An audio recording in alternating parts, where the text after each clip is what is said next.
Question number 2 को हम discuss करते हैं।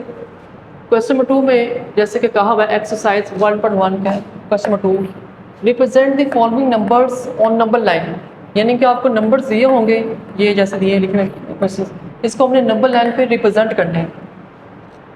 तो सबसे पहले देखें जैसे कि स्केयर 2 है, ये आपके पास इर्रेशनल नंबर है, इसको नंबर लाइन पे हम कैसे रिप्रेजेंट करेंगे, इसको आपने आज अंडरस्टैंड करना है। तो सबसे पहले आपने एक लाइन ड्रॉ करनी है, उसमें आपने नंबर लिख लेने 0 1 2 3 -1 -2 -3, आपने ऐसे नंबर लिख लेने और आपने कोशिश करनी कि इन सब के दरमियान जो गैप है ना वो इक्वल हो। आप स्केल की मदद से लगाएं, 2 सेंटीमीटर का गैप रखें, आप लाइन लगा लें। उसके बाद आपने क्या करना है, स्केयर रूट 2 की आपने डायग्राम बनानी है। वो कैसे बनाएंगे, जैसे कि आपको पता है, अगर मैं एक आपके पास राइट एंगल ट्राइंगल बनाऊँ, ये राइट एंगल ट्राइंगल है, ये 1 सेंटीमीटर, ये भी 1 सेंटीमीटर है, अब 1 सेंटीमीटर रख लें। तो अब 1 1 आपको पता है फार्मूला हमारा है, स्केयर रूट 2 जो है, अगर इसकी अब अप्रोक्सीमेशन वैल्यू देखें तो 1.41 होती है, इट मीन्स इसके करीब तरीन होती है। तो हम यहाँ पे जाके इसकी एक राइट एंगल ट्राइंगल बनाएंगे, लेकिन पहले हम स्केयर रूट 2 को देखते हैं ये कैसे बनता है। ये इस पर पाइथागोरस थ्योरम अप्लाई करें तो क्या होता है, पाइथागोरस थ्योरम हाइपोटेनियस का स्केयर इक्वल टू परपेंडिकुलर का स्केयर प्लस बेस का स्केयर।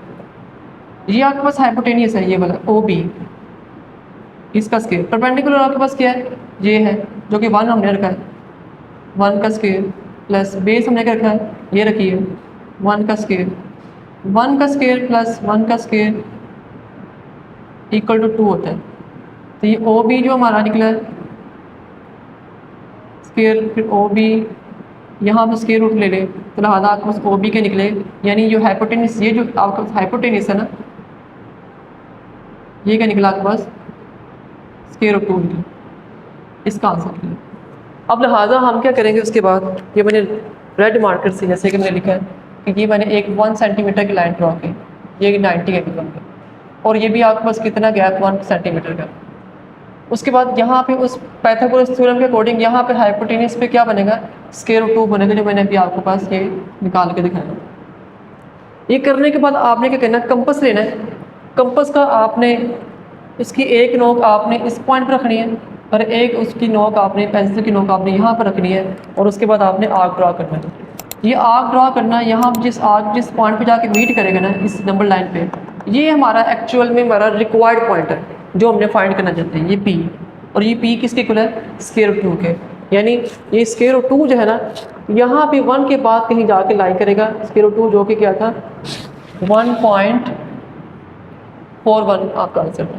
इसी तरह 3 पार्ट की बात करें, इसमें है 4 1/3 है, तो इसको अगर आप करें 4 3 12 12 + 1 13/3 बनता है। इसकी अप्रोक्सीमेशन वैल्यू निकालें तो ये किसके अप्रोक्सीमेट है, इसको 13 को 3 पर डिवाइड करें 4.333 अप टू 100, ये आपके पास बनता है।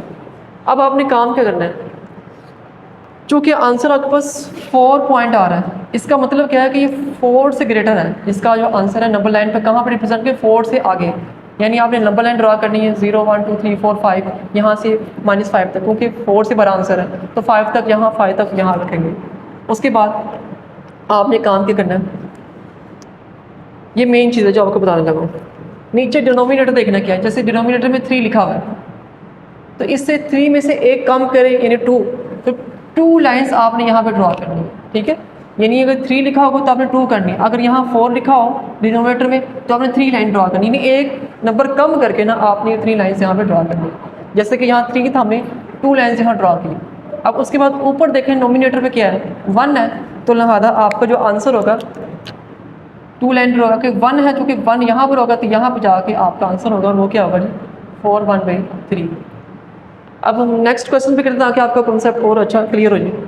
जैसे -2 1/7 है, अगर इसको हम करें फ्रैक्शन की फॉर्म बनाएं, 2 7 टू द 14 14 + 1 15 -15/7, 15 को 7 पर डिवाइड करें -2.1428, यानी नेगेटिव में है तो नेगेटिव में 0 से पीछे वैल्यूज होती है और 2 से आगे की तरफ है, इसका मतलब है। तो हम यहाँ 0 1 2 3 4 यहाँ भी 0 -1 -2 -3 अप टू यहाँ पे लिखेंगे, लेकिन यहाँ पे हम -2 से इस तरफ आपके पास आपका आंसर होगा। अब कैसे निकालेंगे आंसर, आपने यहाँ पे लाइन ड्रॉ करनी है। कितनी करेंगे? देखिए मैंने अभी आपको बताया कि 3 होंगे तो 2 करेंगे। अब यहाँ पे 7 है तो कितनी लाइन ड्रॉज करेंगे स्टूडेंट्स? हम 6 लाइन ड्रॉ करेंगे, यानी 1 2 3 4 5 6 लाइन ड्रॉ करेंगे।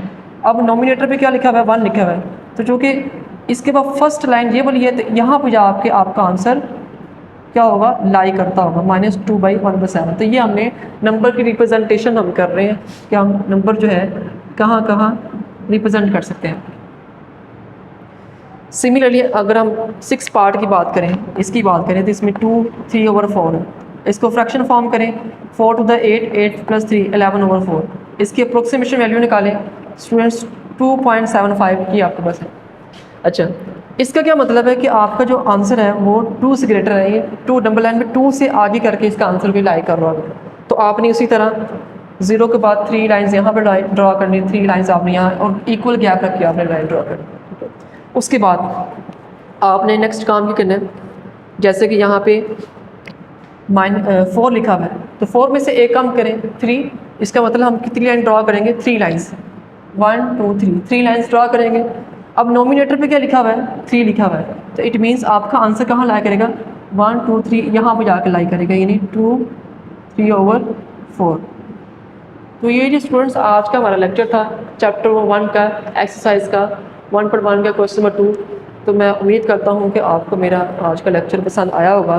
तो आप सबसे गुजारिश है कि मेरी इस वीडियो को लाइक करें और मुझे अगर किसी चीज़ का कोई कंसेप्ट क्लियर ना हुआ हो या आपको कोई डाउट हो या किसी चीज़ के क्वेश्चन तो मुझे कमेंट लाइन पे ज़रूर बताइएगा। आपका देखने का बहुत बहुत शुक्रिया।